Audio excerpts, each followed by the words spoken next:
అండి, ఇంట్లో ఉన్న వరిపిండి పెసరపప్పుతోనైతే అప్పటికప్పుడే మురుకులు చేశానండి. నేను మురుకులు అంటున్నాను, మీరేమంటారనేది కామెంట్ చేయండి.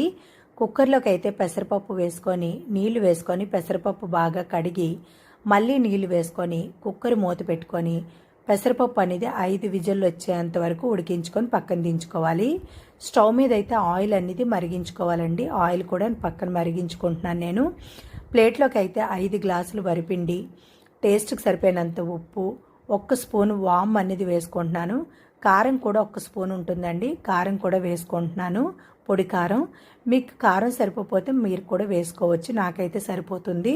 బాగా పిండి అనేది బాగా కలుపుకున్న తర్వాత ఆయిల్ మరిగించుకుంటున్నాం కదండి, అందులో నుంచి ఒక గరిటెడు ఆయిల్ తీసుకొని వేసుకుంటే చాలా గుల్లగా చాలా టేస్ట్గా వస్తాయి. మీరు ఈ ప్లేస్లోని నెయ్యి అయినా వేసుకోవచ్చు, నేనైతే ఆయిల్ వేసుకుంటున్నాను. టేస్ట్ అనేది చాలా బాగుంటుంది. పిండి బాగా ఆయిల్ పిండిలో కలిసేంత వరకు కలుపుకున్న తర్వాత పిండి అన్ని చేతిలో తీసుకుంటే ఇలా ముద్దలా రావాలి, అంతవరకు అయితే కలుపుకోవాలండి. పెసరపప్పు మెత్తగా ఉడికించుకోవాలి. పెసరపప్పు కూడా వేసుకొని ఒక పక్క నుంచి అయితే పెసరపప్పు పిండి కలిసేంత వరకు బాగా కలుపుకున్న తర్వాత గోరువెచ్చటి నీళ్ళు అయితే ఒక గ్లాస్ తీసుకొని కొద్దిగా వాటర్ వేసుకొని పిండి ముద్దలా కలిపి పక్కన ఉంచుకోవాలండి.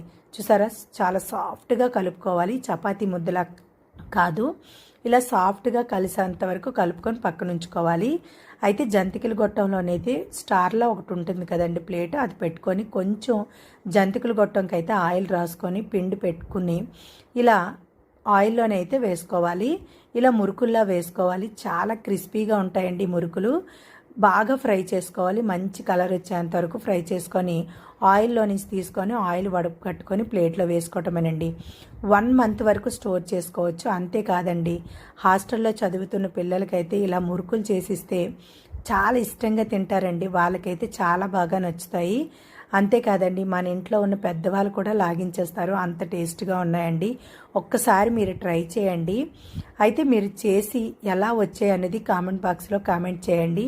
పెసరపప్పుతో వరిపిండితో మురుకులు చేసుకుంటే చాలా అంటే చాలా బాగున్నాయండి మురుకులు. అదిరిపోయింది టేస్ట్ అయితే. చూసారా ఎంత క్రిస్పీగా వచ్చాయి. చేత్తో తీసుకొని ఇలా ప్రెస్ చేస్తే చాలు ఎంత చక్కగా ఇరిగిపోతున్నాయి. అంతేకాదండి, నోట్లో పెడితే వెన్నలా కరిగిపోతాయి, బయట క్రిస్పీగా ఉంటాయి.